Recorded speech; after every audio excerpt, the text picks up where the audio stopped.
C'est intéressant, ça me parle énormément qu'est-ce que tu as mentionné tantôt à propos de si tu mets le tactique versus stratégique, si tu te concentres sur les tactiques pour avoir des résultats à court terme, quand tu es un blogueur ou peu importe, puis que ta tactique, elle arrête de fonctionner, ton entreprise va disparaître. Et tu sais, il faut que je sois honnête, moi, quand j'ai lancé mes premières formations, mon avantage, c'était la publicité Facebook. Ouais.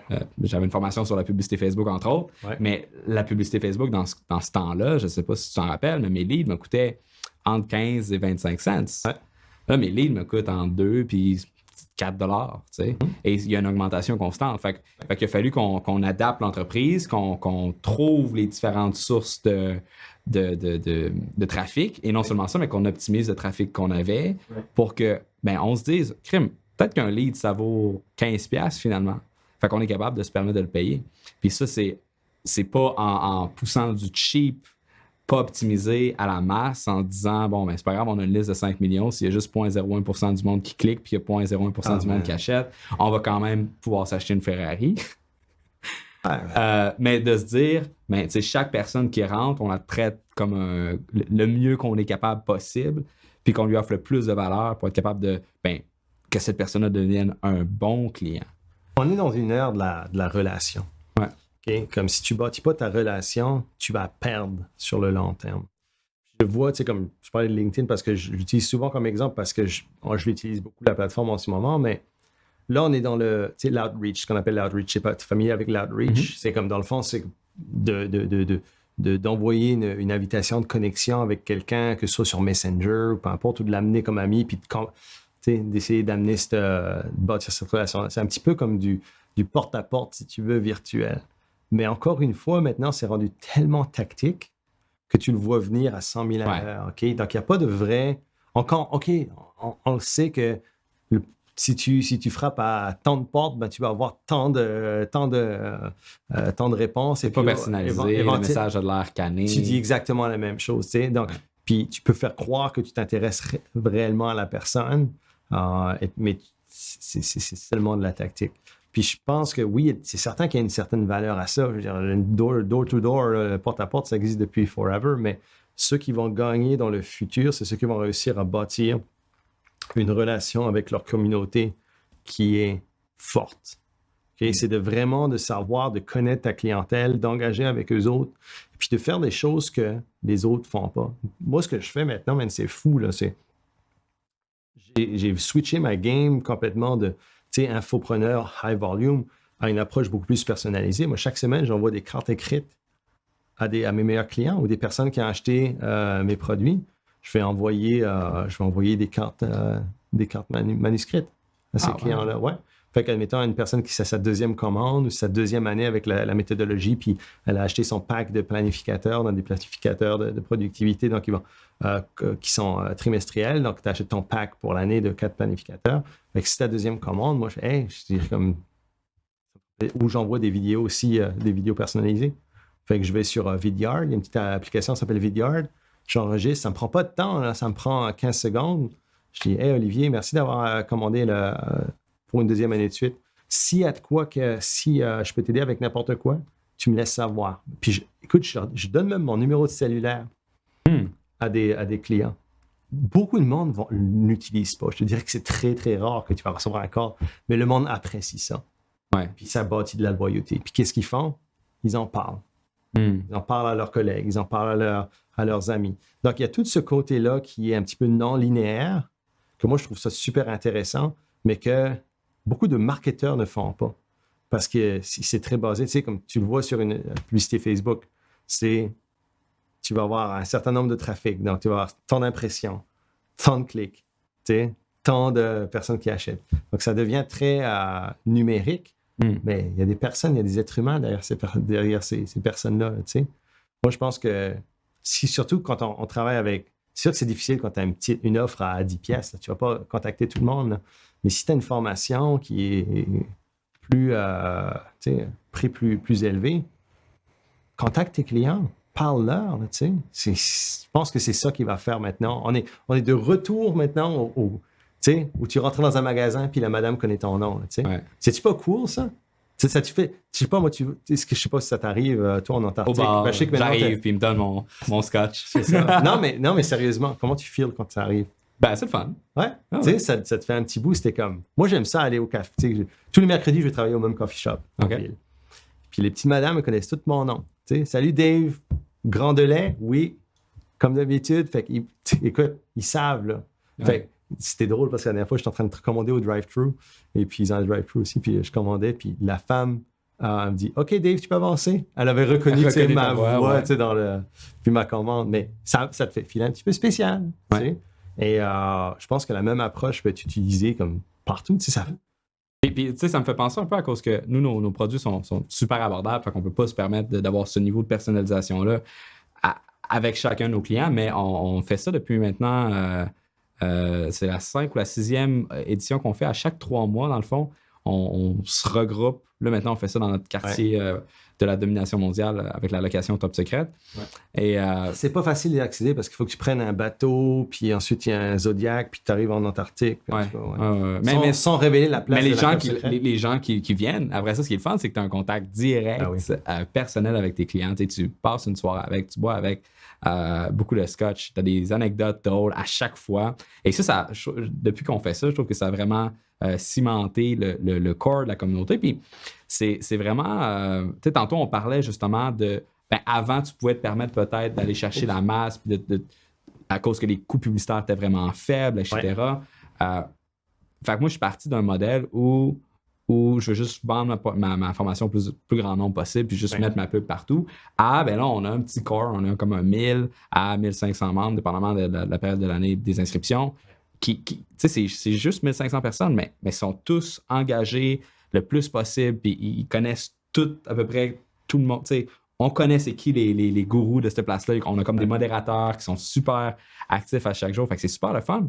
Puis ce modèle-là de connexion avec tes clients, je pense que c'est la seule approche qui est à long terme et l'approche qui est viable. Puis il y a une façon de le faire, peu importe que tu vendes un petit produit physique sur Amazon, que si tu as une formation, il y a tout le temps une façon d'apporter de la personnalisation. Ouais. Et surtout si tu as un bon client, je pense que tu sais, comme c'est sûr que par exemple, toi, qui as peut-être des petits produits, on va dire, tu vas vendre une série de petits produits. C'est pas nécessairement de tout le monde de petits produits, c'est est-ce qu'il y a quelqu'un que tu sais dans tes clients qui achetait 5 de tes produits? Ça, cette personne-là, tu sais, comme pick up the phone, puis appelle-les. Tu sais. Donc, c'est ces personnes-là qui sont loyales. Garder une personne comme ça te coûte quasiment rien. C'est juste des petites affaires. Versus le travail que ça te prend pour acquérir un nouveau client comme ça. Ouais. Tu sais, l'argent et le temps, c'est beaucoup plus difficile. Ouais. Donc, garder ces personnes-là. Moi, ce que j'essaie de faire, c'est que mes bons clients, puisqu'on a fait beaucoup dans toutes les compagnies que j'ai faites, dans le fond, c'est qu'on essaie de tourner nos bons clients en affiliés. Fait que souvent, surtout maintenant, ce qu'on est en train de faire avec, par exemple, avec EFIC, c'est, tu sais, quand on s'est rencontrés, j'étais un petit peu en transition, j'étais un petit peu de coaching, etc. C'est vrai qu'on explique EFIC EFIC, après ça. Là. Ouais, ben. Je sais pas qu'est-ce que tu veux faire avant ou après, parce que là, ça fait comme 1 heure qu'on jase, puis je pense que les gens qui écoutent en ce moment, ils savent pas exactement qu'est-ce que tu fais avec précision aujourd'hui, parce qu'on était comme un peu rendu là dans la... Ouais, mais c'est le but. Moi le but, c'était de venir puis de jaser. Ouais, je sais, mais tu sais... C'était pas de faire de la promo, c'était de la je me mets à la place Ouais. d'Étienne dans son char là, qui s'en va à l'université, puis Étienne, il faut qu'il sache, là, qu'est-ce que tu fais. On va parler à Étienne. Écoute, ben, Étienne, on va recommencer. Puis, on a dit, j'ai mon background était beaucoup dans le fitness, dans la haute performance, etc. Quand j'ai commencé à coacher, ce que j'ai réalisé, c'est que beaucoup d'entrepreneurs n'ont aucune idée comment se manager eux-mêmes. Fait il y a surtout dans la période où tu passes de OK, j'ai monté mon entreprise, je commence à avoir du succès. Maintenant, il faut que je commence à m'organiser. Ouais. C'est difficile parce que quand tu commences, souvent, c'est ton skill set, c'est quoi? C'est ta passion ou c'est quelque chose dans laquelle tu es vraiment bon ou tu es meilleur que la moyenne. Et puis, tu vas en faire une entreprise. Mais après, tu deviens entrepreneur. Puis, hey, il y a des... faut que je joue là. Il y a des règles à la game, si tu veux. Donc, moi, ce que je fais, c'est que ce que j'ai réalisé, c'est que wow, OK, ils ont besoin de ça. Moi, j'avais mes propres systèmes pour moi-même que j'avais bâtis, si tu veux, over time dans ma carrière entrepreneuriale. Puis c'était beaucoup inspiré de la performance au niveau du fitness. Donc, la haute performance, que ça parle de concept de de performance sportive comme ce qu'on appelle le load management, qu'on appelle la périodisation, rest and recovery, des choses comme ça, comme on a parlé. Je me suis basé beaucoup là-dessus pour faire mes propres systèmes entrepreneuriaux, pour non seulement gérer mes tâches, mais aussi gérer mon énergie, gérer mes objectifs, des choses comme ça. Éventuellement, quand j'ai commencé à coacher, dans le fond, c'est que j'ai pris ces systèmes-là que j'avais fait pour moi et je les ai un petit peu plus standardisés pour les donner à mes étudiants. Là, ce qui s'est passé, c'est que il y a eu les étudiants ont adoré ce que je leur ai montré. C'est vraiment ça qu'ils avaient besoin, dans le fond. Donc, la méthode EFIC, si tu veux, qui veut dire efficient, donc efficient en anglais. Dans le fond, l'efficience, c'est quoi? C'est de réussir j'ai beaucoup de termes anglophones, puis j'ai de la misère souvent à parler en français, parce que moi, toute ma carrière était en anglais. Ouais. Puis mon lingo est quasiment anglophone. Qu'est-ce que tu vas achiever? Comment on dit achiever? Tu vas réussir, tu vas accomplir, c'est ça, tu vas accomplir, et en utilisant le moins de ressources. OK? Donc, qu'est-ce que tes ressources que tu as, toi, en tant qu'entrepreneur? Ton temps, ton argent, le temps de tes employés. Sans compter l'argent. Toi, en tant qu'être humain. Ton temps. Ta motivation. Moi, je dis, tu as ton temps, tu as ton énergie et ton attention. OK? Ouais. Donc, oui, qui peut être... Tes connaissances aussi. La motivation. Oui, ça peut être, mais ça, c'est très, comme je fais ça, c'est très dépendant de la personne. Ouais. OK? Mais alors, quand tu regardes au niveau de nos ressources, si tu veux, ce qu'on appelle finite, des ressources qui sont périssables, temps, énergie, attention. Donc, une fois que tu apprends à gérer ça, tout en accomplissant tes résultats que tu veux, que tu as décidé, c'est là que tu bâtis de l'efficience. Fait que la productivité, la définition de la productivité, dans le fond, c'est sortir le plus possible que tu peux. Tout et l'input, c'est le plus que la machine peut en prendre. T'sais? Fait que c'est plus une mentalité de go, go, go. L'efficience qui est un peu la même chose au niveau de la définition, pas de la définition, mais si tu devais faire une équation, si tu veux, ton output, donc ce qui va sortir, c'est réellement ce que tu veux accomplir. Okay? Pas nécessairement plus, c'est la vraie chose. Okay? Work right.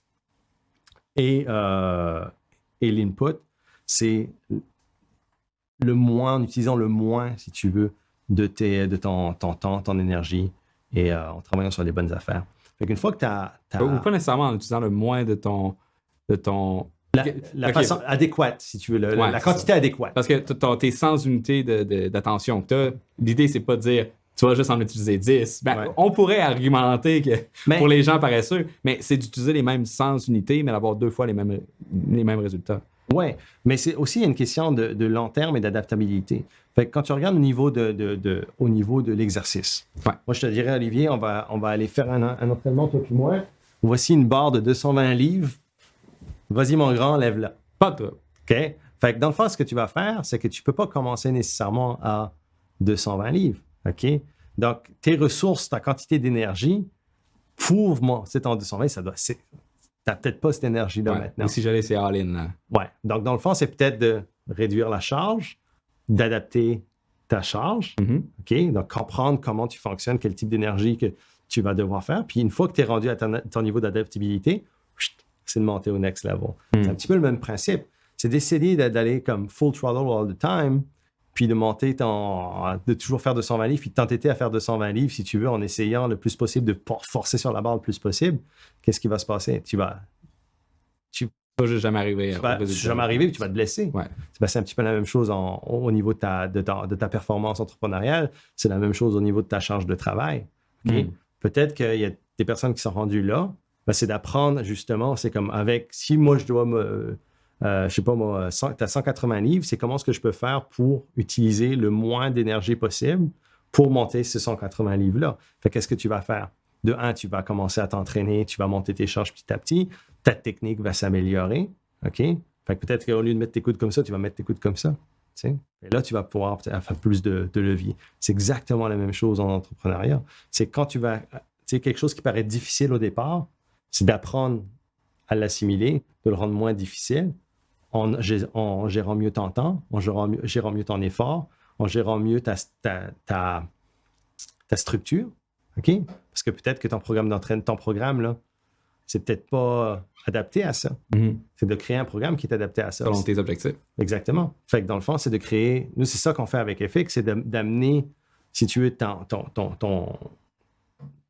but, OK, et puis de le briser en différents milestones, donc en différents sous-objectifs.